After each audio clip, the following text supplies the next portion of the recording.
Welcome back. We have Black Friday, Small Business Saturday, Cyber Monday, but this coming Tuesday marks Giving Tuesday, a day of generosity during the holiday season. Joining us now to talk about what kind of impact we can make here in our community is Sherry Dubiel, Executive Director of Community Shares of Wisconsin, and thanks so much for joining us. Thank you very much for having us. It's great to be here. Yeah, so can you describe a little bit about just kind of who you guys are, Sure. what you do in the community? Sure. Community Shares of Wisconsin. We are, in fact, the oldest social justice fund in the country. We've been around since 1971, and we are a federated fundraising organization. We represent about 70 nonprofits that are working on advocating for civil rights, voting rights, healthy food systems, housing advocacy, and environmental protection. So a lot of awesome groups in the community that you can give to on Giving Tuesday. And so we were chatting a little bit off there about, we're post-pandemic, right? But as you look back over this past year, where do you see some of those areas of greatest need here in the community? Right. Well, there's certainly been, the pandemic has impacted every industry for sure. And I think at the beginning of the pandemic, when there was cash being sent out to everybody and some folks had extra funds to give, there was an increase in generosity in the community. And there continues to be, but folks are a little more strapped now than they used to be. And not just individuals facing need in the community, but also individuals who give on Giving Tuesday or make their year-end donations. And so what we're seeing is, of course, an increase in need in basic needs, basic services in the community, things like food banks, clothing, rental assistance, that type of thing. But all charitable organizations right now are seeing a bit of a decrease in giving this year and looking for help. So there's a lot of need out there and a lot of groups doing excellent work in the community. And you think of Wisconsin, the weather's starting to change too. Exactly. Is there anything specific that we're seeing kind of now as we turn to November, turn towards the holidays in a place like Wisconsin and Madison? Yeah. I mean, like I said, I think certainly folks who are without homes and relying on living on the streets, there's an increase of need now for those folks. People who, there's an increase, a good friend who is the executive director of a food bank was letting me know that the need at food banks right now is extreme and continues to increase. And of course, as you mentioned, colder weather, kids need warm clothing, coats, mittens, hats. We all do, not just kids, but there's lots of opportunities to support those types of events as well. And so I think when you talk about, giving to a nonprofit, you want to make sure that your money is obviously going to stay in your local community if that's what you're hoping for, and also that you get kind of the most bang for your buck. Right. Do you have any advice for people as they're kind of thinking about where they might want to donate this holiday season? Yeah, I think that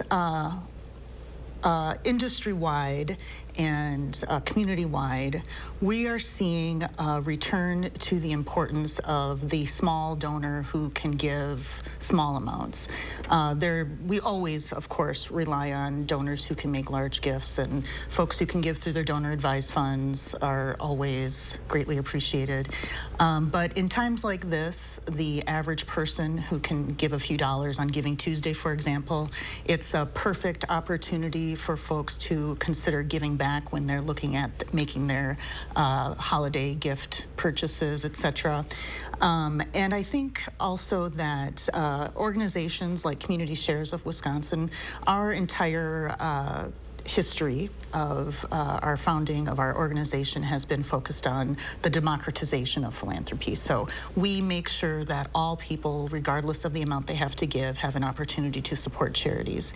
And we do that through workplace giving, Giving Tuesday, of course, our folks, all of the member groups at Community Shares of Wisconsin that you'd like to give to, if you go to our webpage at communityshares.com, each of our member groups on our donate page receive 100% of your gift. during Giving Tuesday and actually all year round. We also do workplace giving. And then another example of this type of giving is the Big Share, which Community Shares conducts the first Tuesday in March every year. And this is another example of an opportunity for people to give on their phones, on their laptops, while they're at work, make a quick donation. And we believe, and I think Giving Tuesday is a perfect example of the type of impact that large groups of people can have with even small donations. And so we ask people this year, you know, I know we're all stretched, all of us, I'm sure you and I as well, to make ends meet and to pay bills. Just going to the grocery store these days costs a lot more money than it used to. But you can make an impact if you give a little bit on Giving Tuesday. You can give on, there's a variety of websites you can give to, and a lot of organizations who would be more than happy to accept your gift. So when we talk about nonprofits here, over the last couple of years, you've seen a lot of pledge drives kind of shift from like that one-time giving to sustaining donations. Are we seeing that in the nonprofit sector here? Absolutely. Yeah. That is a great example. In fact, that is something that we've encouraged at Community Shares for many years, and a lot of organizations do. It's a growing way for folks to give. And as you mentioned, similar to workplace giving, when you make a monthly sustaining gift, you can give $10 a month, $20 a month, whatever your budget allows for. And that enables you to make a larger gift and have a bigger impact. And so, yes, those types of gifts are absolutely welcomed and encouraged. And I'm sure easy to budget too. Kind of Exactly. as well. Exactly. That's exactly right. I know for myself, I have a few organizations that I give to monthly, and it's always a little easier to budget for and to make plans for the rest of my expenses that year. So I want to ask for viewers who are tuning in, obviously on Sunday morning here, if they're so inspired to take like a quick actionable step in the next few days, what kind of advice would you give them? What's like a good place to start? Yeah, well, I would recommend going to an organization like Community Shares that represents a large number of nonprofits. Also, there's groups like United Way that also have a large number of nonprofits where you can make one gift and it can support all charities with one gift, or you can designate to different nonprofits on the webpage. The other thing I really want to recommend folks do is take the time to educate yourself on some of the most pressing issues. One of the things that sets apart Community Shares in the community is our focus on advocacy, and the nonprofits that we work with ensuring things like voting rights and fair maps, that type of thing as well. And so even if you feel like the amount that you can make, the amount of donation that you can make is small, you can educate yourself. You can share about these issues on your social media accounts. We don't encourage you to talk about it at holidays because we want to keep that peaceful.